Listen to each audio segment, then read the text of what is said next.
Okay, we'll start now. Yeah, please, sir. Okay.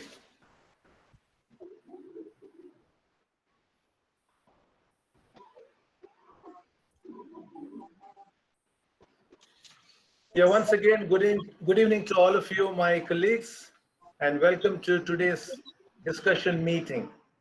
Am I audible to everyone? Yes, yes. Yes, Yes, sir. Okay. I have two requests. One is please turn off your microphones. And the second request is keep the camera on, but no action. Okay.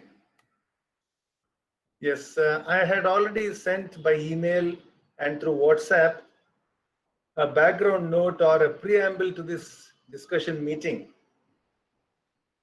Members of the WhatsApp group and the Facebook group already know what we are doing. However, for the benefit of those who have newly come to this meeting, I would like to say a few words. It may be a repetition, but I would like to repeat it so that we are all on the same page. Okay. There are so many fascinating and important sites in our country and all over the world that have tremendous importance, and they're all disappearing fast because of various reasons: quarrying, urbanization, submergence under reservoirs, and so on and so forth. This is a very pitiable state of affairs, and as conscientious geologists, I'm sure all of us are this, it's our bounden duty to protect and conserve all of these sites of geological importance, sites of geoarchaeological importance, cultural importance, and so on. Now there are about 147 UNESCO global geoparks in the entire world, spread over in 41 countries. Small countries like Croatia, Ecuador, Nicaragua, South Korea, Thailand, Uruguay, Vietnam, they have geoparks. And India, being such a huge country, we call ourselves a subcontinent, and there is not even a single geopark in our country. And I'm, quite ashamed to say this, to admit this. As I said, we are a group of geologists in this WhatsApp group and Facebook group who have evinced interest in promoting geoconservation, geotourism, so that we can make some efforts to preserve these sites, conserve these sites. There are several steps involved. I already mentioned these. First is identification of such important sites,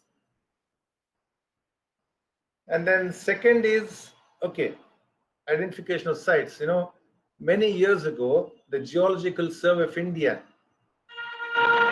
recognized 32 national geological monuments. There's also a website for the Indian geoparks. So if you log in there, you can see what are these different geosites. The second step that I thought was preparatory work, that is preparing promotional materials like posters, brochures, etc., to publicize the geosites and their importance. And the second aspect of preparatory work is to involve the local people. So after all, local people are important because the site belongs to them. It is there in their vicinity. And we go there and say that, this is something very spectacular. But unless we involve the local people, we tell them how it is important, how precious they are, they will not be involved in our efforts. And any efforts, any endeavor without the local people's involvement will be a disaster. It is bound to fail. So this is something I thought that's very, very important. And third will be geotourism tours. Of course, there are so many tourists that go to these geosites, and look at the geological features, structures, and landscape, etc. There's no doubt about it. But I'm not very sure how many of these tourists get to know the geological facts, the fascinating aspects of the feature that they are looking at. We don't have trained guides. The guides are trained in historical aspects.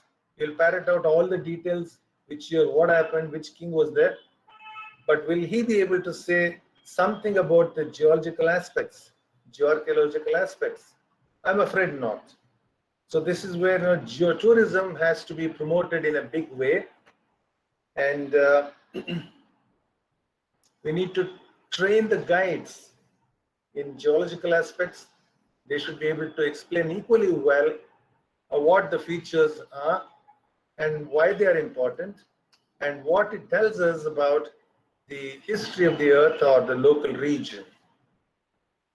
And the fourth step will be to approach the authorities at various levels, starting from village panchayat all the way to the parliament, and impress upon them the need to conserve and preserve these sites. And then, of course, propose geoconservation law. A lot of groundwork has already been done, and a draft and law has been prepared. So this has to be pursued at an appropriate date, and ultimately we should be able to establish a geoparks in the country. So that is all the long-term plan. But today's discussion meeting, we are seeking new ideas. We want to induct new people into this movement. We want to inject new blood into the endeavor. So with these few words of introduction, I would like to say welcome to all of you once again, and we hope we'll have a very useful and fruitful meeting this evening. So I would like to say that each person will get to speak for a maximum of 3 minutes, so that others also will get the opportunity to express their views, offer their suggestions. All right?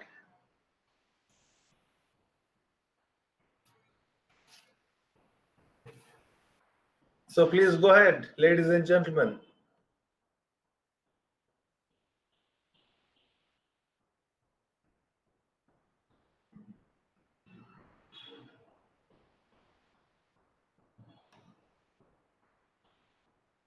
Okay, can I just take the lead in giving my inputs here? Sure, certainly. First, thank you very much, Shankar Sir, for taking this initiative. In fact, this entire group, our WhatsApp group, has been functioning for promoting this kind of awareness, and we have developed this group, and ultimately we had to rely on some registered society to take things forward, particularly for drafting legislation. Now, while interacting with several players in the field, including INSA people, Professor Banerjee, he was very helpful, and Dr. Satish Tripathi, he offered his platform of registered society. We realized that simply having a law will not really help us ultimately, although that will have a legal protection. But unless things happen on ground, as you very rightly mentioned, unless there is involvement of the people and the state governments, particularly, because entire thing has to be implemented with the ground level people and the state government. Central government, that legislation and whatever guidelines are there, it will be only as a kind of a policy framework. Okay. Then I have been having a lot of informal discussions with my own colleagues. This movement we started way back in 2013, when our colleague Dr. Rashekar Reddy, professor, that time he retired from Andhra University, and with the assistance from INTAC, he had organized a conference, and we participated from GSI in a big way, because he was our own batchmate, and we had a lot of personal rapport with him. And there we decided that the state governments are also sometimes, they are very proactive in accepting that kind of positive role. Though not all the state governments are equally involved, but some of the state governments, they have a very positive attitude towards this. Andhra Pradesh itself is one good example. Then we have good example from Tamil Nadu also, Himachal Pradesh, and now recently Rajasthan is also showing a lot of good interest in developing some of these sites as geotourism sites. In fact, I would also like to add that some of the state governments are already having some of these regional parks. They may be calling them as national parks, but the geopark per se, by definition, it is not there. I agree with you. But then all the essential ingredients are there for the regional level persons to even promote. Gujarat government, for example, Balasinor, that dinosaurs, eggs and that hatchery and all that, they are developing in a very big way. So some of the state Yes. governments are showing very positive response.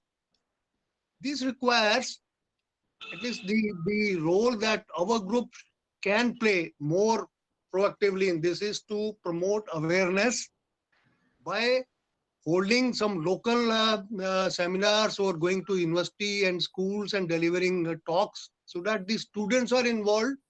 And at my level, I know one very good positive experience. I have been delivering talks with the forest guard people. You know, since I knew some of them, and they invited me to give a talk to the forest guards and tours and travel organization people. They conduct this organized package tours. They take them to the wildlife sanctuaries and all that. And one of the good messages which we could discuss was that sometimes these people who go in for studying the biodiversity, for example, looking at a tiger in Sariska Wildlife Sanctuary in Rajasthan, for example, or Ranthambore the wildlife sanctuary, if they do not sight any tiger, then they get disappointed.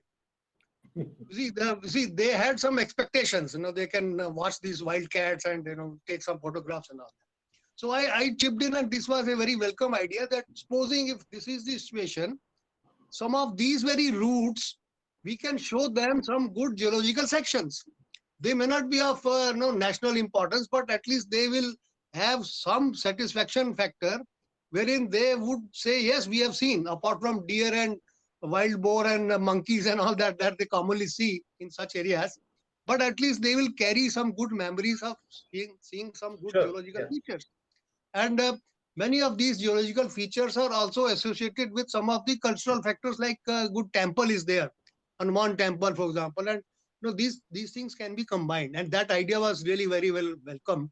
And we could design some of such sites in Sariska and all that, so that at least they will have, and we are not doing anything extra.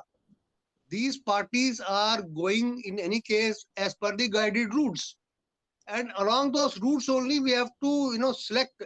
Of course, you need a lot of geological inputs.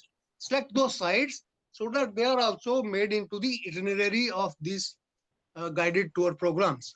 And of course, you have already mentioned, we need to create very good literature, some pamphlets, some good publicity material needs to be created. At this grassroots level, if we can promote these things, these can have a very positive. So that is my small submission in this. Thank you Thank very you much. so very much, Dr. Wadhwanji, for your remarks and your suggestions. Anybody else wants to come up with suggestions? Sir, shall I talk? Yes, please. Sir, it's a very good idea and promotion that you are doing, Shankar sir. I'm very happy to note your leadership. Sir, excuse me, sir. You have two devices. Please put off one of the devices. We are getting echo. Yeah, you're right. Dr. Gopinath, you're logged on to two devices. Kindly switch off one of them.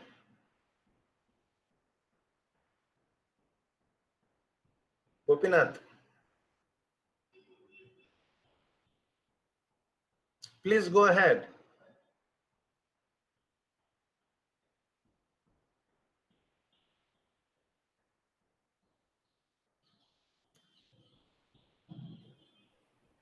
Gopinath, can you hear me? I think he has left. There is some problem. I request another person to come up with his or her suggestions until Gopinath logs in again. Gopinath has left the room. Yes. So he'll come back. There is some problem. I am very happy to note that Shankar sir is leading this geotourism. No, I'm And not leading. I'm only one of the few people. anyway, Many so people here. without knowing your movement, we were trying to put some geotourist spots in Kasargod. And just recently, just yesterday, we have met together the geo alumni of Government College Kasargod, and we were having a very big family of scientists from Geological Survey of India, ONGC, ISRO, and from different part of the country and also internationally.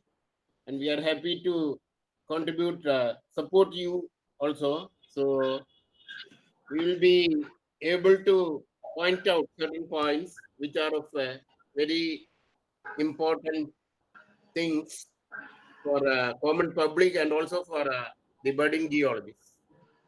So the one which we have taken up just now is we have started is one is from near Peria, Kasargod. That is a lodestone reported by P.V. Sukumaran and Sri A.R. Nambiar of Geological Survey of India. And as part of our involvement in that, that is one of the rarest occurrence of natural magnet type of exposure there. It was the land was given to some people who were not having land. So as a result of involvement of the common public and our geologists, we were able to convince the district collector, and he has taken that land as a public land and given that land to some other land to that people. So we are able to, we have started the work for that, and we are thinking of making a geotourist spot there as a restroom like that on the way of national highway, and that we are taking up with the help of the Geological Survey of India Southern Circuit. And another spot that we are finding out is there is what in Angadimuga, there is a granite occurrence. So one of the rare occurrence there that we are having columnar rocks. So that also being mined away by the quarried away by the quarry people, and that also we are involving in that and going to stop it. Then another one important occurrence is in Payanur, that is in Kannur district. There is a occurrence of anorthosite. Probably you might have heard of that. Perindatta anorthosite. That also is gradually diminishing, and that is one of the rarest anorthosite occurrence that is there. So which will be useful for the coming generations to study, and also for the common public if we are able to do that. Then another important site is Elimara granite, granophyre. So that also is one of the important occurrence that we are having. But there the Navy people are that area is under the custody of Indian Navy.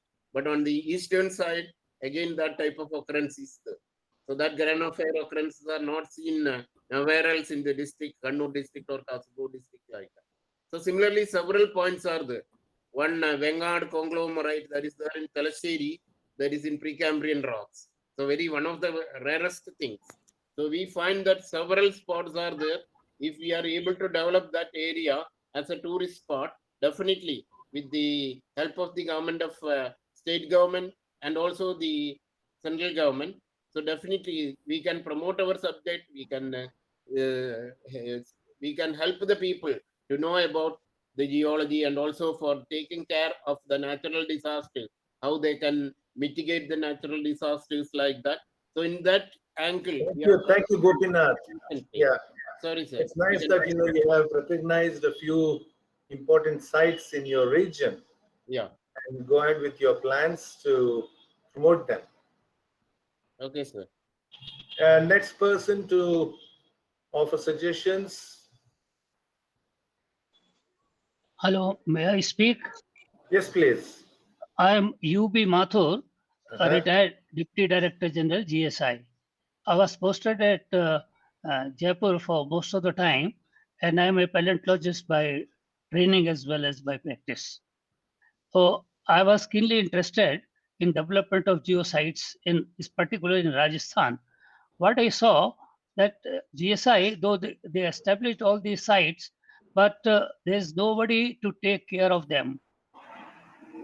GSI does not take any responsibility, and of late, since they have changed their outlook towards the different missions, they call it missions now. There is no mention of any geoheritage site. There is no mention of paleontology, petrology, which used to look after such type of investigations and do a lot of work in that connection. So what is today needed is to reapproach the Geological Survey of India, which has got expertise in various aspects, and they have wings in different parts of the country. They have got a good establishment otherwise, but the ministry, the bureaucrats, has to be convinced that this is done. They should have another mission, which they can call it as geo heritage mission or something like that, and work on that. But unless GSI takes interest in this, I doubt if sole responsibility taken by different friends can bear some goods. So my humble suggestion is that we approach once again the ministry through the ministers as well as through bureaucrats, as well as through Dr. Vadhavan, who has been in the forefront in GSI in establishing geoparks and things like that, to convince them to have a new mission, which they call as geotourism, or not geotourism, they can call it as something like that, geoheritage mission. So that will help a lot in the development of conservation of different sites. For the time being, GSI does not bother for conservation of the sites. So if they develop another mission, they will have separate budget, they will have separate manpower and things like that, so that they can do a lot as far as conservation is concerned. Today, there is nobody to conserve these sites. This is my humble suggestion. Thank you. Thank you so much. We have so many very senior people, director generals here. So maybe they can take up this issue and pursue. Can I, Shankar sir, can I just make a small comment on this? Yes, please. Namaskar, Mathur sir. Thank you very much. I know you have been taking a lot of very good interest, and you have discovered these dinosaur fossils and footprints in Jaisalmer area and all that. Thank And you. you have also been inspiring to all of us. Thank you. But the point is, sir, GSI, wherever we have the ownership of land, wherever, for example, Saketi, we own that land and we could do a lot of things to protect it. In Tamil Nadu also, Sathanur, that area is being taken care by, wherever the ownership is with Geological Survey of India, we have been able to really do it and take care. Budget is certainly not a problem with Geological Survey of India. But then, as per the mandate, only technical advice is to be offered, and for looking after elementary aspects, for example, putting up a board or delineating a boundary, we don't need a separate division. The HOD of the region is fully empowered. He's got all the funds at his disposal. And he can certainly create number of good items, field items. In fact, I have been interacting with some of the HODs. Presently, we are having a huge women geologist strength in GSI.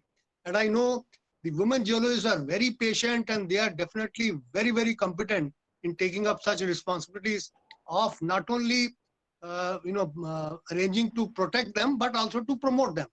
So we really don't need, I'm sorry to disagree with you, sir. We don't need a separate division. Our own existing curatorial division, for example, can be assigned with some planned field items to spend on these on elementary level. But then the issue is, Geotourism, which is a commercial venture, government departments certainly will not be successful. We have seen a lot of good examples from other tourism department sites. Even present day government is also now, leasing out many of these cultural sites and archaeological sites to the private sector people. The Red Fort itself, for example, Red Fort is now being taken care by Dalmia Group, I believe, some private sector. So I think there should be less and less of interference from the government side, except for the policy directives or the guidelines. But the actual implementation has to be taken care by the real interested people and those who are having their own competence level to compete in this commercial world. And technical guidance is definitely always there. In this field, I have a lot of praise for INTAC. INTAC people, they have funds and also the interest and the passion to promote tourism. So a lot of good publicity material which they have compiled, for example, for Zawar and for Ramgarh area in Rajasthan, commendable job really. And it is such organizations, who are not shackled with the government do's and don'ts. They can do, I think, much more practical on the ground applications than purely government department. So this is my Thank you submission. so much. Yes, Thank you. thank you. Any other person? Shankar sir, Yes, please. may I come in, please? Yes, please. Yes, I'm Raymond from Pune University, and I would like to share a few points with the August gathering. Basically, from my experience, and that is a very limited experience, it is very clear that I think so there will be a lot of non-governmental organizations and institutions who are very much interested in conserving our geo-heritage. Take for example, in Bombay and Pune, there will be hundreds of philanthropists and organizations which will be in a position to fund and raise awareness regarding these, and we should tap into that resources. For example, we have a good experience now with the forest department. The chief conservator of government of Maharashtra is our own alumni, ex-student of Pune University, and he has been instrumental in raising two boards at Borivali National Park, one for the pillow lavas and one for the volcanoclastic sediments at Kaneri Caves. So we can tap into some, I think so Vadavan Saab said that forest officials would be very much interested in developing this. My own experience, last week I was to Lonar, and I see that Lonar is devastated because there is a fence now come up with the forest department, and all of the ejecta, the blocks that were ejected after the impact, are basically broken and used for paving in the garden. So it is a lack of failure of us geoscientists in creating awareness that these blocks are actually the heritage of Lonar, right? So I think so we should involve local administration in the sense like the Tahsildar. There was dredging in the Ambad Lake, for example, desilting, and when we objected, they were very proactive to. They said that how would we ever know that this is basically part of the ejecta. So my submission here is that we should involve NGOs, forest department, and local governance, especially at the Talati and at the Tahsildar level. Okay, so the collectors will automatically get involved in it. We have different state geological departments who can be involved. Secondly, and I'm sorry for this, basically universities can get involved in this, especially with the, like for example, in my own university, we have now university trail, heritage trail, in which we show them the two quarries in the university, which is part of the trail for the heritage site. And lastly, governments like the state government of Maharashtra, and considering that forts are an important identity of the Maratha ethos, there will be state government funding ample funding to save the forest and save the forts around Maharashtra. So we have identified 16 forts where important geological sites are already under threat in Maharashtra. So I think so we can use these resources both for awareness, and of course the press needs to be involved. So thank you very much. Thank you so much, Dr. Doraiswamy. Yes, sir. I have a word. Sir, sorry for interruption. Mr. Bansur Manjunatha, kindly adjust your camera, sir. We see only up to your neck.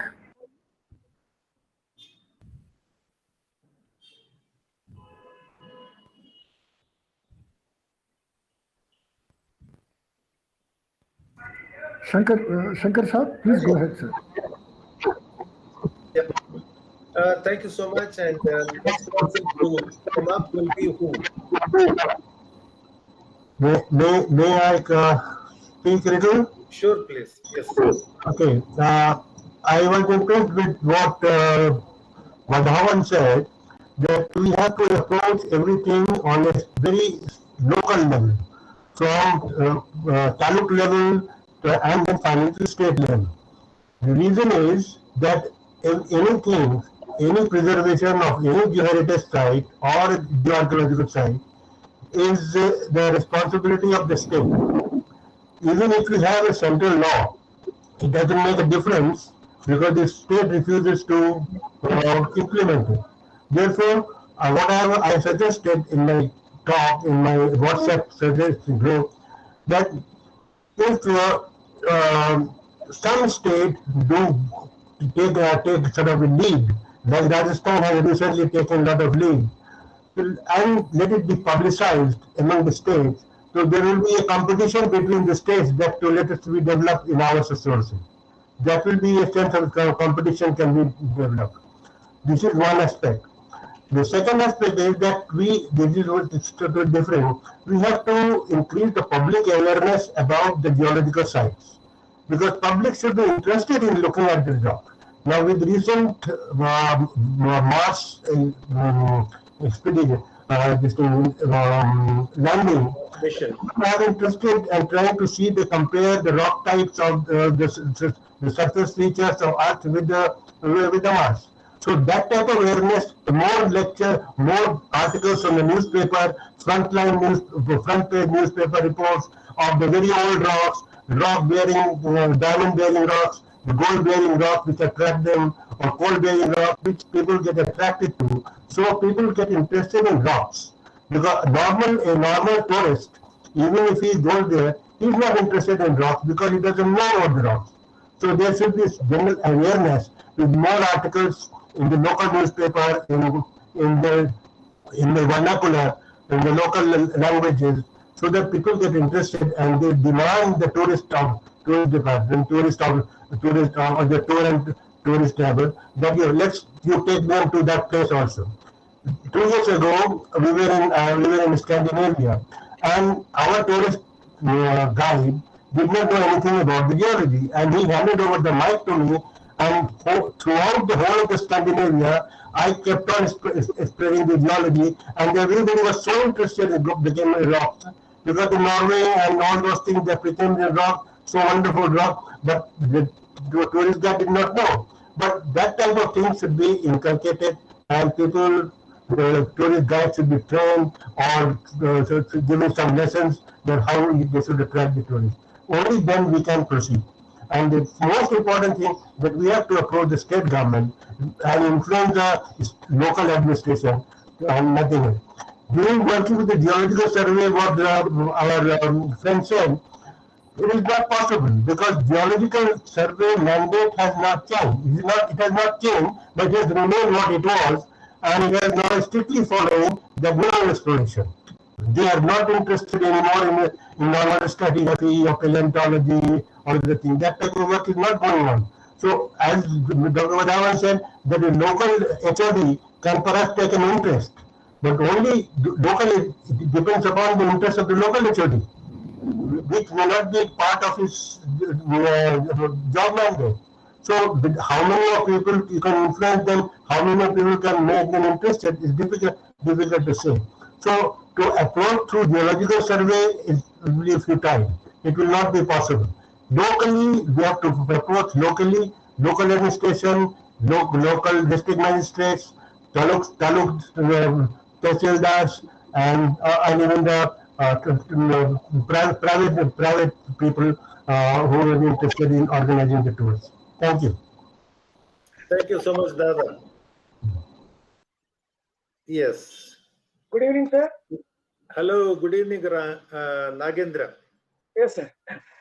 Sir, good evening. I am Professor Nagendra. So I joined late. I'm very sorry because I was stuck up with some other meeting also. So my concern about this geoheritage conservation is two things. I think many of our seniors have spoken many things about the how to conserve and approaching people and other things. I regularly visit the Cretaceous field in southern India. It's one of the best sections to study about the entire Cretaceous environment. So here there are already has been declared many of our geoheritage sites literally on record, but not on the ground. So what is happening here is first we have to bring out awareness among the public. For that only media is to go for a documentaries. Make a documentary of all the geoheritage sites in different parts, and you can make it a different peninsular and extra peninsular and other segregations. Then we need to put the documentaries in schools and colleges in the nearby sites. The second aspect is, if it is possible, we have to write to NCERT or CBSE to include a small awareness introductory part of geoheritage into the school or in a high school level. So these two things may take it, one for the public concern, second one is younger generation will come up. Otherwise, what is happening is, even my feeling is I have seen 18 meters long, the fossil tree in southern India that has become into a segmented due to weathering and breakage, because that was not given a proper treatment and proper protection for that. So now today that has become almost 8 meters or 10 meters and nothing has been taken care of. Of course, I'm not putting into blame of any organization here, but as a geoheritage site interest, we have to take this into a forward to want to make it clear to the district collectors and the local peoples and at education level. So these three may take this geoheritage conservation to the next level of our concern on these things. Thank you. Thank you, Yeah, Dr. Nagendra. Shankar, can I come in? Yes, please. Yeah, I'm Nishikant Handa, now retired geoscientist. Now, I have one thing, of course, many people have already explained about. First thing is to classify all these geoparks, the sites of these geoparks, make a very good documentation on that, and then submit to all the, whether it is government or NGOs nearby, so that these can be included into. Now, once we have this documentation and the importance of these sites, we can very well fight, or you can say that we very well argue why these geoparks should be there. Number two was the monuments, because we, as many people have already explained, the Red Fort or many architectural sites which are already included into Archaeological Survey of India or tourism departments, we can very well tie to these, explaining the geological features which were basically taken, whether they're rocks, whether they are geological features which were honored upon in the historical past.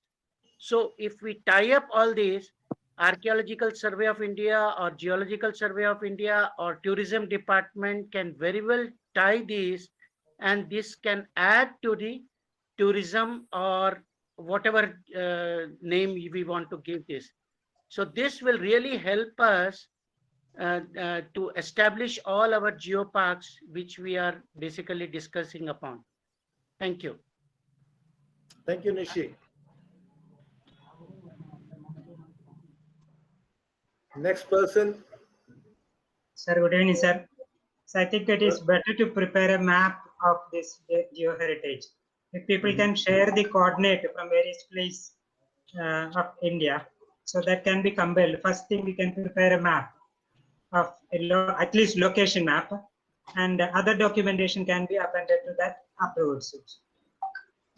Manoj, there is a website, Indian Geoparks website. So whatever sites are there, they're all documented there. So if you can have a look at the website. Okay, sir. Yeah. So if anything is missing, we can very well add upon. Right. Especially today, Gopi sir suggested 2 places. So that location also can be added in that, including its database, so that things can be in a documentary form. Yes, we can add new sites, and also we can try to improvise upon the whole thing. All that is fine. Please get in touch with Dr. Ravi Undavalli, who looks after the website. Okay, sir. Okay. Okay, thank you, sir. Thank you. Next person. Sir, good evening. Hello, Sir, good evening. I am Ramachandran Poti from Kerala. Sir. So some of the initiatives which we took with the help of government of Kerala and the local people that I am submitting before you for consideration. So in 2014, we identified a Varkala cliff. That is 6.14 kilometers.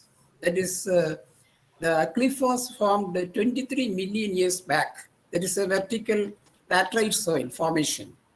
So I think nobody has noticed this one. So we approached GSI for approval. So they approved. In 2014, they approved as geoheritage site.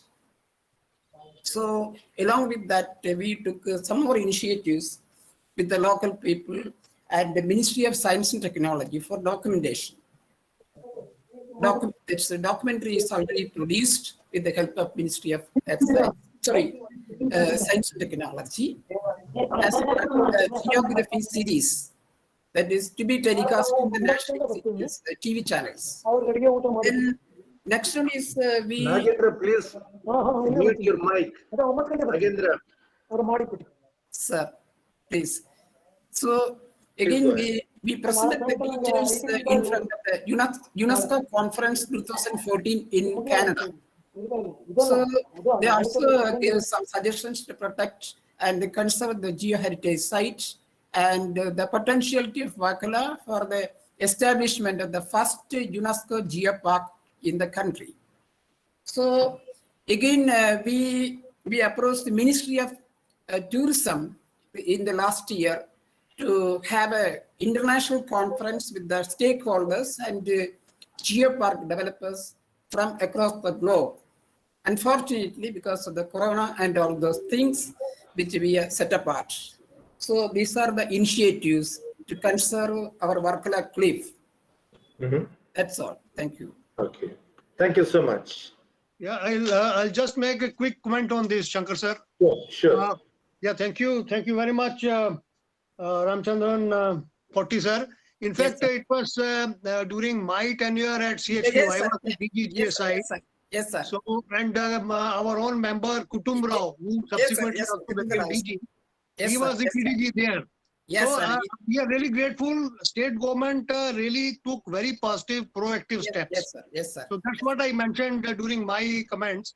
Yes, Some of the state governments are very, very proactive, very positive, and they take our technical advice seriously and try to do something about it. Sir, but I visited that site, Varkala site last year. I took some students from Amrita University. Yes, sir. But then I noticed that not much has been done on ground to really protect, because there are a lot of tourism, fast food chains and restaurants and hotels. Yes, sir. And their waste disposal is really, it needs to be taken care. Yeah. So a lot of wastewater is being drained directly into the sea, and it is creating a lot of erosional aspects and all that. And I think some good technical advice can also be added from our Kerala Trivandrum office to really develop a real good geopark there. because Thank there are a you. number of cultural sites, number of temples, Yes, and sir. it's a beautiful natural sir. beauty, and it's the rarest of rare cliffs on the west coast. Sir, sir, Normally, we don't have this Yes, sir. kind of cliffy tertiary deposits exposed there and all that. sir, And a lot of good technical advice is needed to protect Sir. it. And I'm really very happy that Sir. Kerala government is taking very Sir. positive steps to Sir. promote it and protect Yes, it. sir. Thank you. Sir, we also formed a Geopark committee under the Chief Secretary of Government of Kerala. That's right. And also we have been tie up with the Geology Department on Sajin Kumar. Maybe you are aware of. He yeah. has presented this theme in various countries. Excellent. Excellent. Recently, we visited Japanese geoparks to Excellent. get advice from there. So, Precisely. sir, See, these are some of these sites are already well-known tourist resorts. sir. Only thing is that geology, that third dimension needs to be added to it to add to the total package. And Sir. in the process, we get the protection and preservation of the site. Sir, as per, Right. the, Thank you. as per the advice, we also submitted a request, expression of interest in the UNESCO office, Delhi. That Okay. is pending with the UNESCO office. Very good, sir. Very good. Actually, I'm really very happy. Thank you, Very sir. good things are Thank you. happening on the ground. Thank you, And sir. this needs to be carried forward. There are again, that laterite site at Angandipuram. Yes. That also is a beautiful site in Kerala which needs to be promoted as a geotourism site. Thank you, And sir. then there are number of active slide areas, landslide areas, which can be shown to the people, and a lot of awareness can be created on geohazards, which Thank you, people sir. are actually facing and they're living with. So there are a number of other issues which can be really discussed and put on Thank you. good planning paper and all that. And we need the good involvement. Any other person? Yeah, Shankar, I missed one point. Yes. No, this is regarding the classification of geoparks. Now, if we classify these geoparks into 4 or 5 major divisions, like if people are interested into igneous rocks or even the features along with the igneous rocks, we can have one classification of geoparks. Second will be for sedimentaries. Third will be for the metamorphics. Fourth will be for the geomorphology if somebody wants to observe. And fifth maybe for all the erosional features, which can be deserts or any other things. If we classify them, the people will be very happy that which geopark either students or research scholars or tourists have to go and visit them. That's all. Nishi, geoparks, they have a certain definition. So it may not be very wise to classify them as igneous, sediment, metamorphic, or morphology wise. But when promotional materials are read by people, they will understand what is there in the geopark or in the site.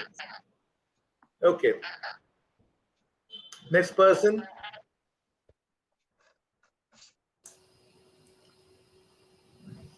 Can I speak, sir? I'm Manjunath from Mangalore University. Sure, Manjunath, yes. Thank you very much, sir, for your dedication to develop geoparks in India, because a very large area, which is unique in the world, both in terms of geology and also dimension. Sir, excuse me, sir. Excuse me, sir. Yes, Sir, sir, we are you not cannot be able to see seen. your face. Please Kindly adjust your camera. adjust your camera. Manjunath, Yes. we can see the paper in front of you, but not your face. Okay, sir.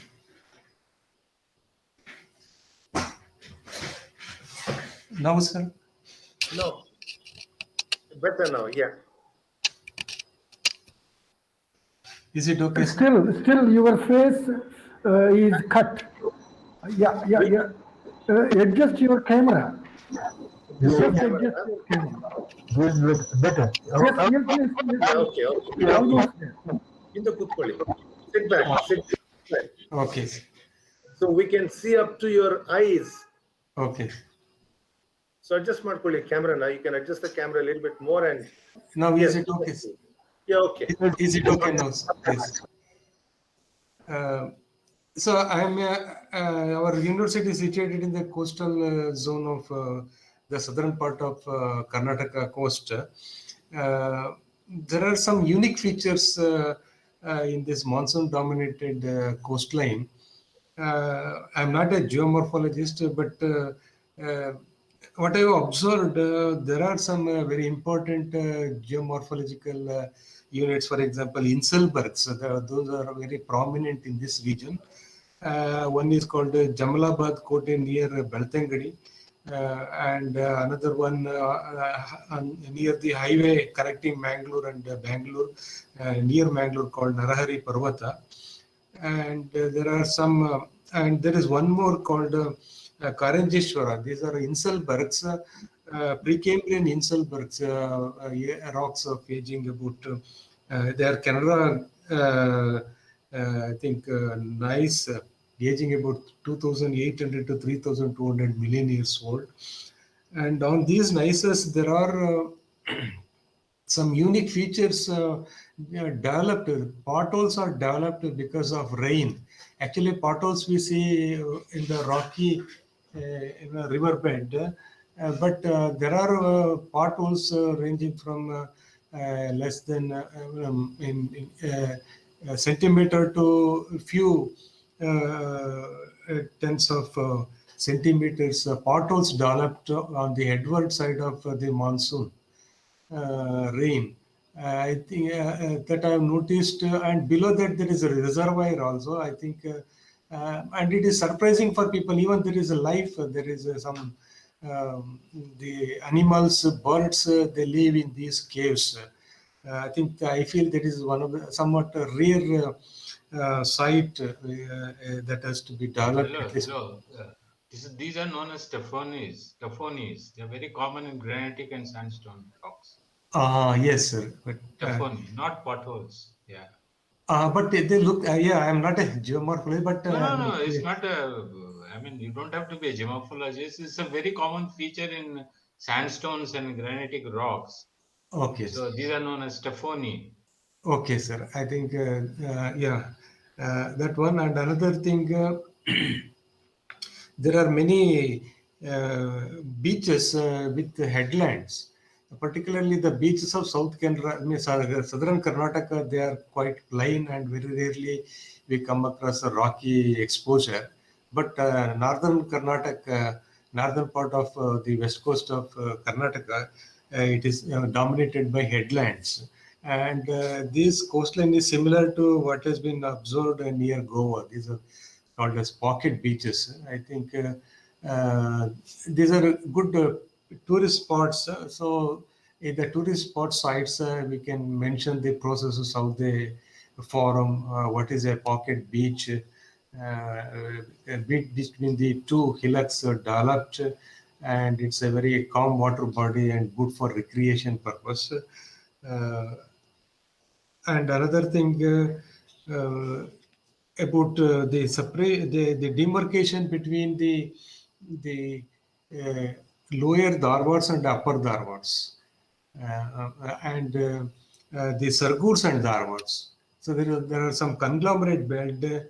One bed, Iraniferous conglomerate bed, reported near Valkunji in the Western Ghats. It is uranium bearing, separating the lower Archeans with the upper Archeans. I think that site has to be developed, or it has been noticed even on the highway connecting Bangalore, and Bangalore-Shivamogga highway number. I don't know exact highway number. I think these are some of the important sites which can be developed as geoparks, and some information about the processes, how they are formed, at what stage, the age of those things. Some information we can put to put near these sites. But the remaining things we have to work out and find out. There could be many other unknown sites we have to identify with the help of local people and all. I think some of the geomorphologists, they have to take interest in identifying these sites. Thank you, Manjunath, for your information about these interesting sites. Maybe you should prepare a write-up on these and then submit it to Dr. Ravi. Yes, sure, sir. Collect Certainly. information, put it in a proper format, Yeah, sure. and then that could be useful. Okay, and there is one more thing I forgot to mention. Somewhat rare feature formed along the west coast is the tombolo. That means the island connected to mainland due to the accumulation of sand. That the site has been formed near Murdeshwar, the natural bridge. Because of sand accumulation, the island and mainland have been connected. These both are granitic, the Precambrian basement. In between there was sea, and because of sand accumulation, the tombola has been developed. And there are only two tombolas along the west coast of India. One is in Murdeshwar, and another somewhere in the Konkan coast. So I think because this Murdeshwar, it's also a very good tourist site. We can mention how that the island connected to mainland, the processes responsible formation of tombola, we can explain. Is another important site.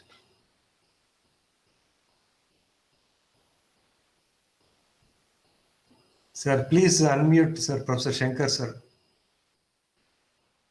Sorry Yes. for that. Yes. There was a related suggestion from another gentleman, Dr. Balakrishna from MIT, Manipal. Yes. And let me just show a few pictures.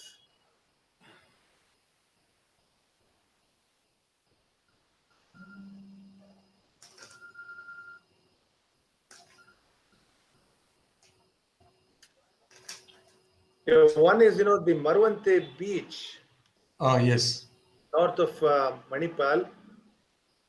Yes. And that's a Marwante beach, and there's the coastal highway running parallel to the beach. It's a fantastic place to visit. Many people do visit, but maybe this can be a part of a circuit, including the St. Mary Island and other things. May also be interested to see this very famous name, Padukone, Prakash Padukone and Deepika Padukone fame. Second is the Kodi Bengre. You have a 4-kilometer long spit here. And the third one is Padukere. Now, this is about 9 kilometers long, it seems. The spit here is near Udupi.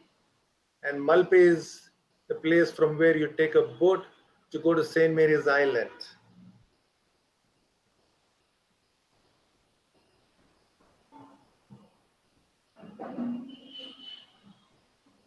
So, those are a few suggestions. He also suggested Yana Rocks, but it's already listed in our sites at the website.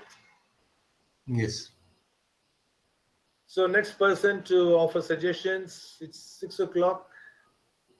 So quickly we can listen to others, particularly people who are new or not in this group. Can I butt in, sir? Yes, please. Okay, good evening. Myself is Guha, Shubhtabrata Guha, formerly from GSI. My humble submission is that we are as diverse in our opinions and views as the country itself.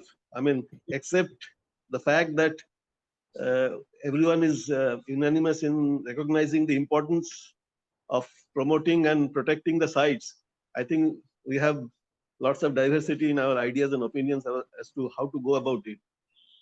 Since we don't have neither a law to protect them nor any clear-cut guidelines as to how to go about it, how to bail the cat, so to say. So we are probably groping randomly. I mean, individuals have their own ideas and opinions, and probably the problems are not also similar in all the places. There are some local problems also, apart from some common issues. So we have to probably, my suggestion is, first thing is that we have to prepare and regularly upgrade the inventories, statewise inventories. So it is not that once we have prepared, it means that is the Bible. It has to be regularly upgraded, and either write-up or documentaries, etc., have to be prepared, which can cater to different types of viewers, right from the students, school level kids, to the experts. So at different level, we have to prepare these things and Yes. kept ready. That is my idea, and whether we can register our body so that we can put some pressure on the local administration as well as to the different other agencies, including GSI, that also needs to be thought of. I mean, how to go about it. Otherwise, probably just as a WhatsApp group or something like that, we may not carry much weight. So that is one issue we need to think about. So how to put weight behind us. That is one thing. And my third suggestion is that we need to hold hands with other related departments like Archaeological Survey of India and many other survey departments, sister organizations, who have a very similar kind of problem, who are facing similar kind of problem. Not only that, they have a lot of commonalities with the geological aspects too. I mean, earlier in the 19th century and all, many of the geologists from Geological Survey of India had forayed into their subjects. I mean, for example, Bruce Foote is still dubbed as the father of modern proto-history, etc., and vice versa. So natural science has to be seen as a whole. I mean, it is not that one subject means, I mean, we cannot pigeonhole, I mean, different items. And heritage also is always, you can always jump from one to the other, including the, say, cultural heritage. Yeah. So heritage has different aspects like built heritage or natural heritage and ABC. I mean, probably most of us are aware of. I'm not going to dwell on that. But all these different heritages have a common linkage, and we have to involve more and more people who have similar issues with them and who are probably interested in protecting them also. So that is another very important thing. I mean, I am regularly following some of the other disciplines also. Say, for example, some archaeological lectures and other things I regularly follow. They are also, I mean, going as if their issues are different. I mean, many of the things are actually resonance from what our concern is. The same similar things are found in their lectures also. Yeah, they're related, yes. Yeah. So this is how we should know. Somewhere we have to bridge up the gap, and we have to bring everything under a common umbrella. Otherwise, it will be difficult. I mean, and many of the sites actually have, they transgress one subject. I mean, Actually, I did invite, some of the archaeology people for today's meeting, but I didn't see any of those. Unfortunately, that's what I know. I mean, that's what I'm telling. I mean, we have to find out and devise some means and ways to, rope in more and more people from different other subjects. I mean, related subjects as well. That will be a great thing actually, because heritage is for all. I mean, it is not only for geologists or for archaeologists or any individual. So you have to try to, rope in more and more people from different other similar subjects. So that is the thing. And as far as GSI is concerned, what Dr. Vadvansab had told, curatorial division as it stands today probably doesn't stand much chance to take up more responsibility, because it is a centralized division based in the central headquarters, and they're virtually gasping for breath actually. They are busy only with organizing seminars and symposium and fairs, etc. Only 1 or 2 geologists with 2 superintending geologists, very short of staff also nowadays. So I know that they cannot do these things. Neither they are, manned enough, nor they have the attitude nowadays. So probably you have to. It will be best to depend on more and more local people, I mean, from the regions and the particular state or the particular state unit. That would be ideal. They only can involve local people, and then only, as you said, rightly said, without the involvement of the local people, we stand big zero. I mean, our chance is absolutely nowhere. We stand no chance whatsoever.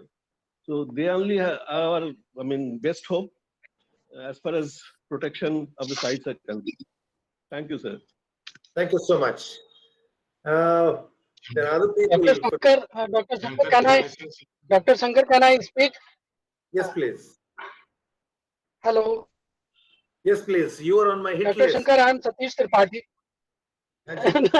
Actually, I am traveling and talking from my mobile because I committed to attend this meeting, and my battery is also low. So just 2-3 points just I want to emphasize. As a geologist, we must understand. Pardon? Your battery is fully charged. Only the cell phone battery is low. Yeah. Right.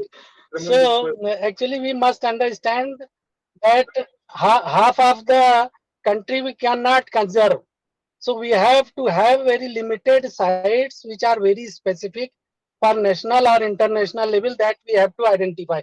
Lot of sites are there, maybe for local, but so far as conservation is concerned, to a national level, we have to have very selected sites.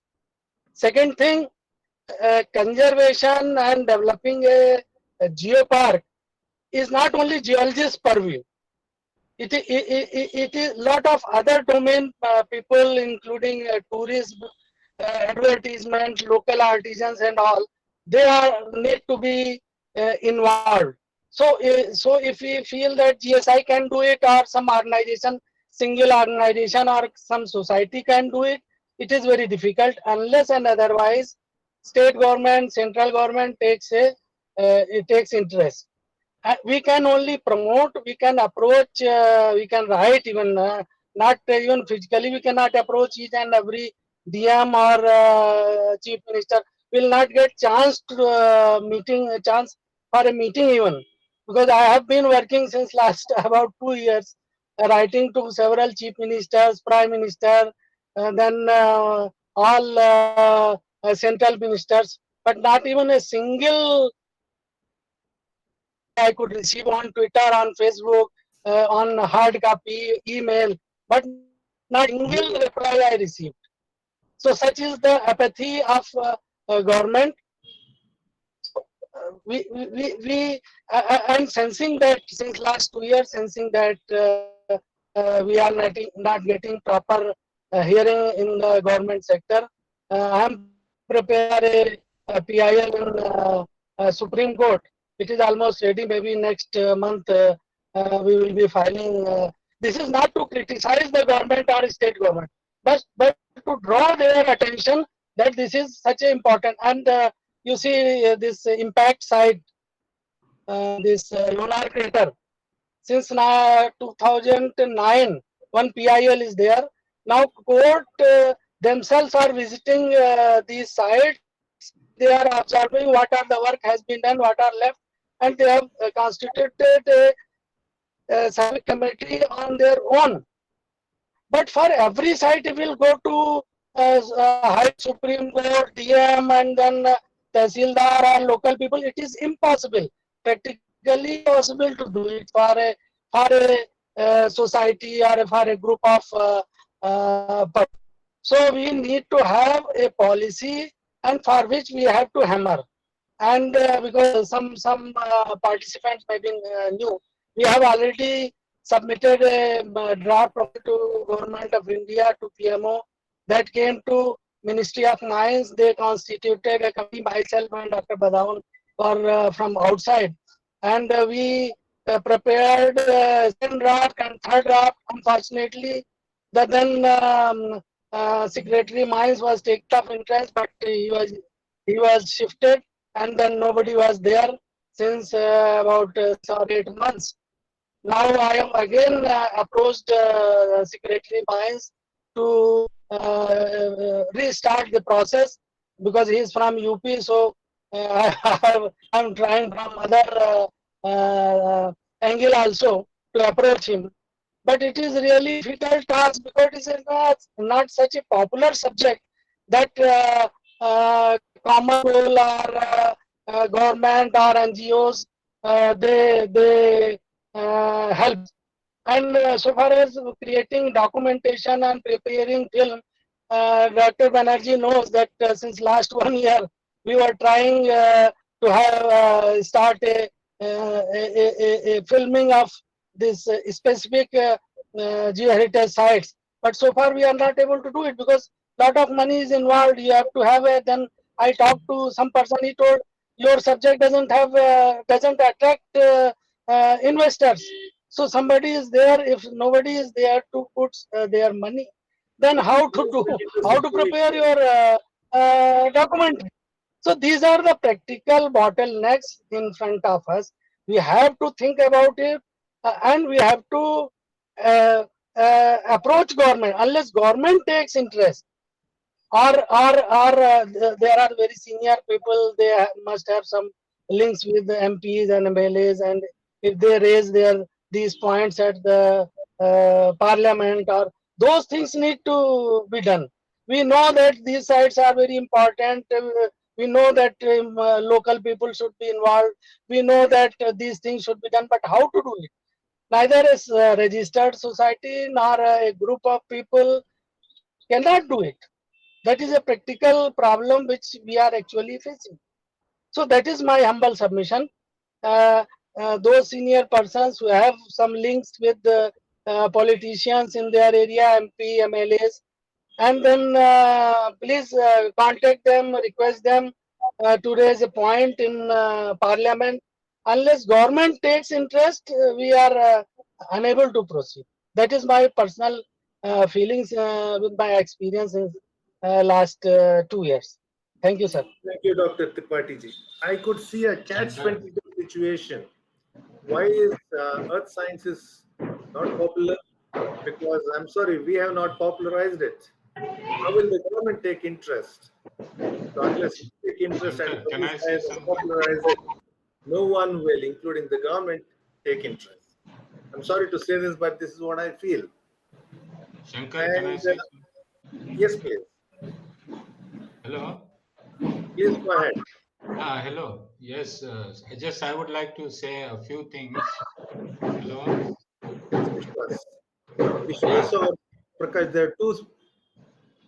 Can I ask Prakash to speak? Dr. Prakash. Professor Shankar. Yes, please. Good evening to all. It was nice debate and discussion. But when Professor Shankar called me in the morning, well, the fact is there is no geopark in India, and there is no geopark recognized by UNESCO in India. So, all the more the initiative taken for today discussion is very, very important. So all of us do realize that it is essential required. What I feel is having a registered body to take it forward and identifying sites. Sites are already identified. Some description of the site and content writing. Then what some people who really live there or who have seen there, their opinion remarks. With this, probably I think we can be able to make a reasonable good beginning to take the concept forward and convince the people who really matter, administrative or political, whatever it is. These are a few things which I wanted to share with you. Thank you very much. Thank you. Thank you so much. Vishwas, please go ahead. Yeah, hello. I just wanted to add. Can you turn on your camera? I want to see you. Yes, that's better. Yeah, I'm there. No, for others who are in the meeting and they are not aware about this, I've been interested in this. We didn't call it geoheritage site, but interesting geomorphic sites from the point of view of, students as well as the academic point of view. And I started working since about 2012 on my own. I have been collecting information. and sharing it with my students. Then I decided to bring out these 2 volumes, which is already published, and I have distributed about more than 1,500 copies free in different parts of the country. And this is for India, and another one for Maharashtra. This also, some 400-500 copies have been distributed free of cost. So the point that I would like to make is that in the first place, I mean, everybody is saying this should be done, that should be done. I mean, what we can do, I thought. So at least I can collect information about the sites which are very, very important. Then we have this Indian Institute of Geomorphologists, mostly geographers and few geologists are involved. And for the last 3-4 years, we have started in the annual meetings a special session on geoheritage and geomorpho sites. But what I find, that people, they always think that the hill or beach or some feature next in their courtyard is more important. So I used to ask them, you tell me, give me one reason why I'm living 1,000 kilometers away from this particular place, why I should visit this. What is something interesting that will make me to travel or spend my own money and travel to that place? So the point that I'm trying to make is that everybody thinks, many of us have visited different parts of the country. We are aware, we have found so many interesting things. All of us, we can't visit every part of the country. So first we have to collect all this information that there are some interesting sites in different parts of the country. But what is more important is that we should have a body of few people who will decide, as what Dr. Tripathi also said, that which are the sites which are important, I mean internationally important, those which are regionally important, and those which have only local importance. So they should be classified on the basis of their geological and geomorphic importance. So, and this has to be decided by a group of people, I mean, who are aware, who know many things about, I mean, not only the subject, but they have visited other parts of the world and they know, for example, Lunar Crater Ray. I mean, this is a unique feature we have in India. So that is a feature that has international value. So we'll have to classify first, and then we should have only selected 15-20 sites. And for this, it's not only important to identify them, but first we have to collect a lot of information about this, all scientific information. So that the scientific value also goes up. It is not only the tourist value, it's not only the educational value, but the scientific value should also be raised. And this is what we can do. And certainly the involvement of local people is very important. But I have totally one very good experience and very bad experience also. There are 2 particular sites about 100 kilometers from Pune. At one place, the Sarpanch and all those local politicians, we tried to convince them. They said yes, but they did nothing. And another place, the lady Sarpanch on her own, she started taking interest. So, I mean, so local people, because they know the importance of those features, and that information we have to provide them. And so we should have a group that will decide the sites which are of high international value, where international scientists will also be interested, like the Lunar Crater Lake, just as an example. There are many features which are of interest on the regional scale only or the national scale only.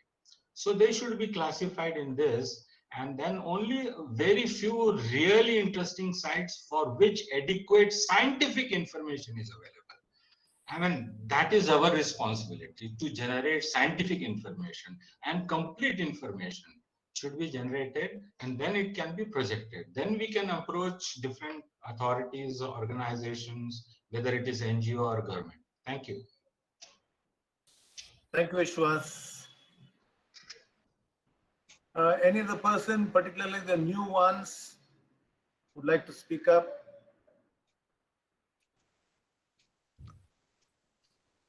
Dr. Vasudev.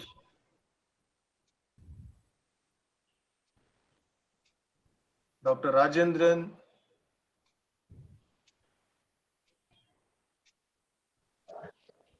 Yeah, Shankar, just to add upon, I was just Googling, Uh-huh. even the e-teaching sites like Byju's, they have also included the geoheritage sites by UNESCO. So once, of course, this is little ahead I'm speaking of. First, as Mr. Joshi has already told, that we have to first prioritize and call the best 25 geoheritage sites of India. Now, once this is done, we can also rope in these e-education sites like Byju's and so many others. They can help us, and we academicians and scientists and professionals can help them to get them classified in a very educative manner. That's all. Thank you. Thank you.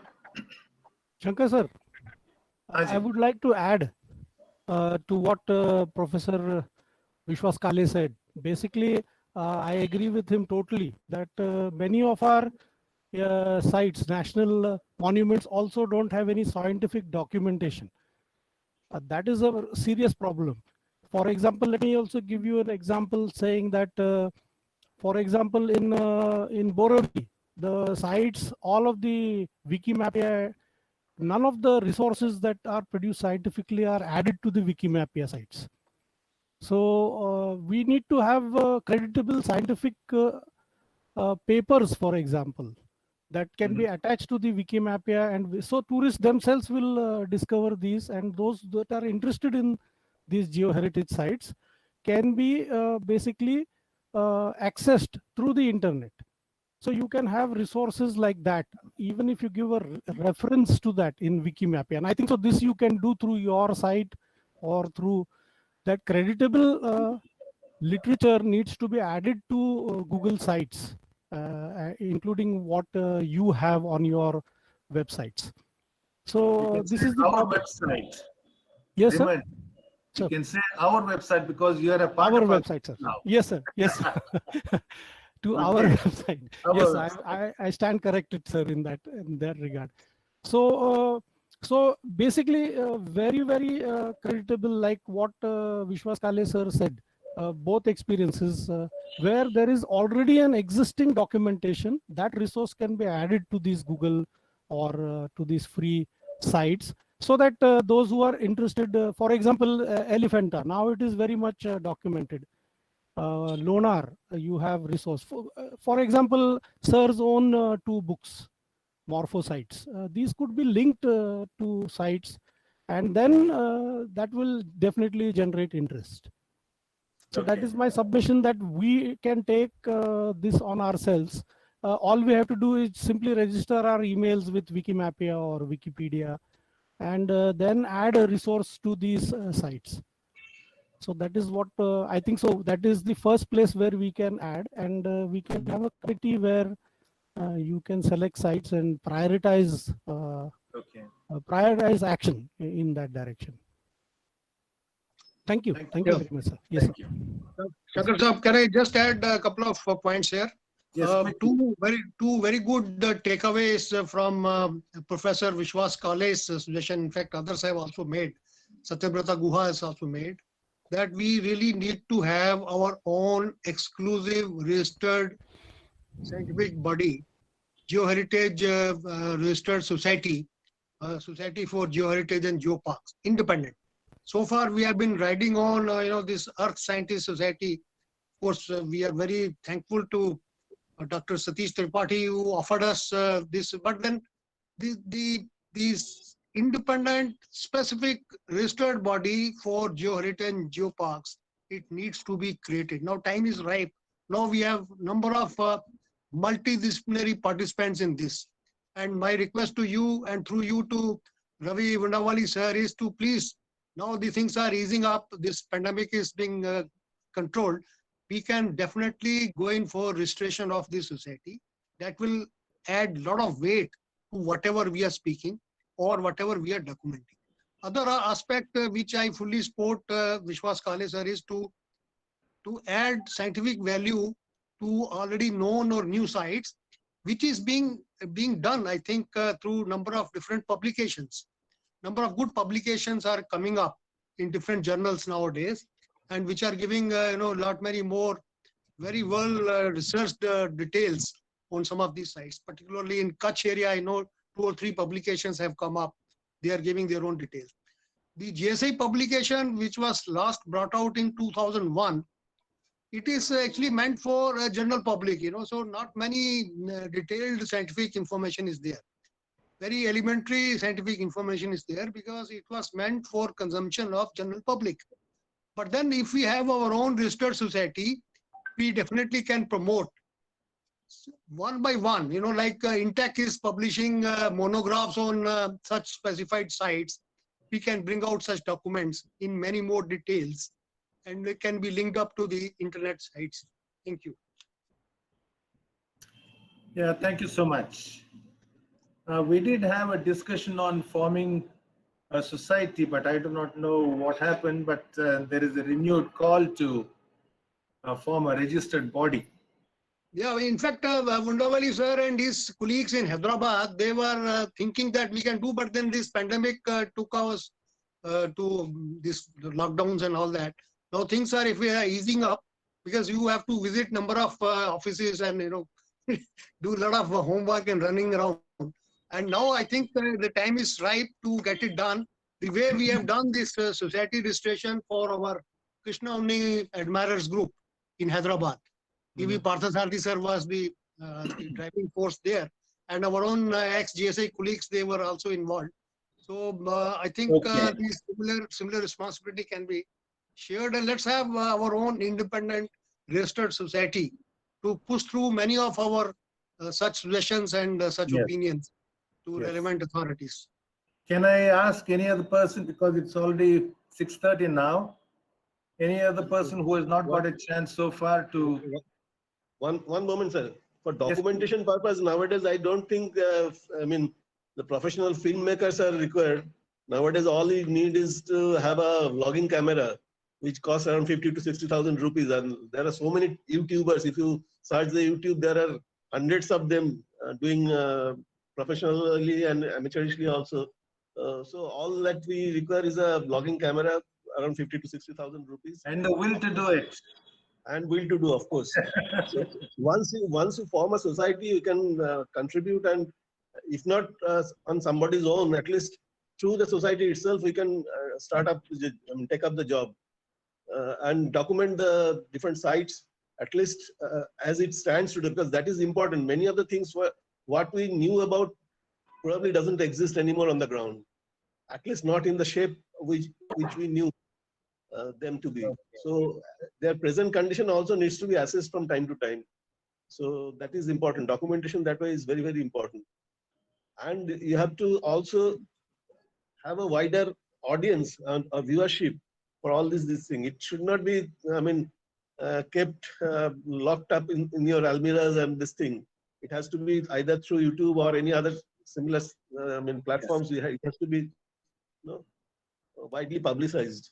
So that is one way. Earlier days, we used to depend only on the films. Like GSI also had dependent, prepared 11 or 12 movies. This thing. Now again, they are also being put on the YouTube, those films. So that is, we have to take the advantage of the technology nowadays. That is the way out. Thank you, sir. Thank you. Any other person who has not got an opportunity yet to speak, please do not feel left out. Yeah, Professor Shankar. Yes, please. I just wanted to, because not spoken yet. Ravi Garu. Yeah, I am Ravi Kumar Bundavalli. At the outset, I am very happy to see Professor Vishwas Kale here after a long time. Last we saw it at a meeting at Bangalore. So, and also there are many new members here in this today's meeting. So I just wanted to tell them, if you see in the chat window, please see in the chat window, there is our Indian Geoparks website. This website is actually from a website by Sudha Nataraj and Nataraj Vaddadi. They maintain a website at Pune known as cerg.in. So Indian Geoparks is perched there. So please see it. We try to keep much of information. And also there is a black balloon to the upper left. If you click it, it will show you where you are and the nearest sites of importance. All of you kindly go through it and let's see how things can be improved. This is actually, I would say, your site. It is not my site because almost everybody contributed to this. And another thing, you see, our perception of geoheritage differs from person to person. For example, as geologists, we know there is a trilogy, the Spiti, Lahul Spiti, Triassic, the Jurassic of Kutch, and the Cretaceous of Trichy. These three, ring bells in our minds as geologists. So the Terai region of, they are actually badlands in Tamil Nadu, where you have the Cretaceous of Trichinopalli. It is not a big geomorphic site, but we can have a fable about that so many millions of years ago, these animals, huge gastropods, they were alive and the sea was there. You see, the creating a story part is very, very, very important because, we create stories for the tourists in general. It is not for geographers or geologists or archaeologists. So we have to come together as a group, archaeologists, environmentalists, culture and geology geographers, and let us make things very, very attractive for the normal tourists. I believe that that is one way we can definitely take everything to the fore. And let us try to put in all the ideas we get from various friends. Let us have 100 geosites, but we can filter them out and make 25 of them to present as geoparks. That's what I think most of you also expressed. Thank you very much, Professor Shankar, for this opportunity.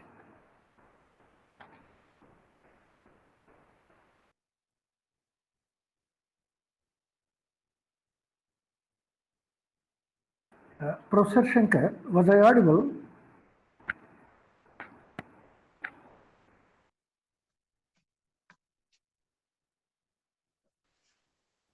Sir, you were, in fact. Go ahead, sir. Shankar is missing. Yeah.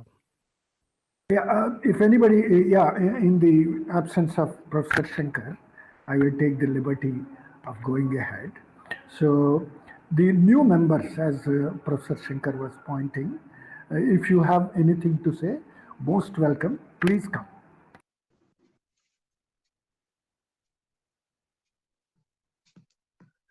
Hello, can I have a few words? Hello? Hello? Yeah, Shankar has joined. Yes, there was some problem. I had some connectivity issues, so I was out for a while. So please tell me what's happening. Yeah, I actually, as you are aware, Professor Shankar, I told them about the website mainly. Okay. So, and in your absence, I requested again the new members to please to join us in the discussion right now. Yes. Okay. I would like to say that all the new members are welcome to join our group, either or both of WhatsApp and Facebook. and contribute in the coming weeks and months. And secondly, I would like to request all of you who spoke today in this meeting to kindly send a write-up of your suggestions. That'll make my job a little bit easy. Otherwise, I'll have to sit with this video for the next 3 hours or so and make notes and then, finalize the outcome. I don't believe in just, having this meeting and going away, because something has to come out of it. And to do that, your inputs in the form of brief emails would be very useful. Would you please do this, ladies and gentlemen, for me and for the sake of Geo Heritage? Yeah, sure. Yes, I can hear some people saying yes. Yes. Yes, sir. Dr. Shankar, am I in the WhatsApp group? Just wanted to add that. Yes, Nishi. Yeah, so can I join your WhatsApp group? Sure. All of you will be given the opportunity to join. We'll Thank you. include you. No problem. Yeah, may I add, Professor Shankar? You see, in the chat box, I am giving my email address. So kindly note it and send your email address so that we can correspond, number one. Number two, please give your WhatsApp number if you are interested in joining the WhatsApp group. And also, if you are interested to join the Facebook group, we have both groups. Please kindly convey that. I'm just now putting my email address in the chat box. Thank you. Thank you. So you have Dr. Ravi's email address. Please indicate your willingness to join either or both of the groups, WhatsApp and the Facebook group. Okay. Any other point, ladies and gentlemen? Yeah, one more point, Dr. Shankar, I would request you to please remind on the progress that is being made at international level for declaring Geodiversity Day. We have been working from India side. Yes, And we sent our letters of support and all that. And Yes. Your counterpart from Portugal, I think this is being raised at the UNESCO level. And Yes. if we have a worldwide, a global Geodiversity Day, then I think many of our That's members right. can really celebrate it and Yes. generate a lot of awareness on this. Sure. Please enlighten our participants today on this. Yes. I'll check with Jose Briga. It's not Jose Brilha. His name is pronounced Jose. Jose. So I'll check with him. Jose. Okay. Jose Briga. I'll check with him and then let you know. Yeah, thank you. Yeah. No, actually, sir, I received a mail from him, and that is this second round is on, and the proposal has gone to UNESCO. That core committee to which I have also written a letter. India is representing in that core committee, and it is Yes. before that core committee, and that core committee will take a decision. I copied that mail to you also, Dr. Shankar. Yes, you did. Yeah. That is already in a second round where that core committee will take a decision, then further action will be taken. That is the latest information coming. Yeah. So please send your write-ups by noon, 12 noon Monday. If you cannot do it by then, you will not be doing it for sure. Kindly do it today or tomorrow, at latest by Monday noon. Okay? A short write-up about your suggestions and the way forward. Okay? So if there's nothing else, then let me say thank you very much, all of you, ladies and gentlemen. You could have done so many other things on a Saturday evening, weekend, but you chose to come here for this virtual meeting and giving your time for this very noble cause. Thank you so much. I greatly appreciate your time and efforts and interest.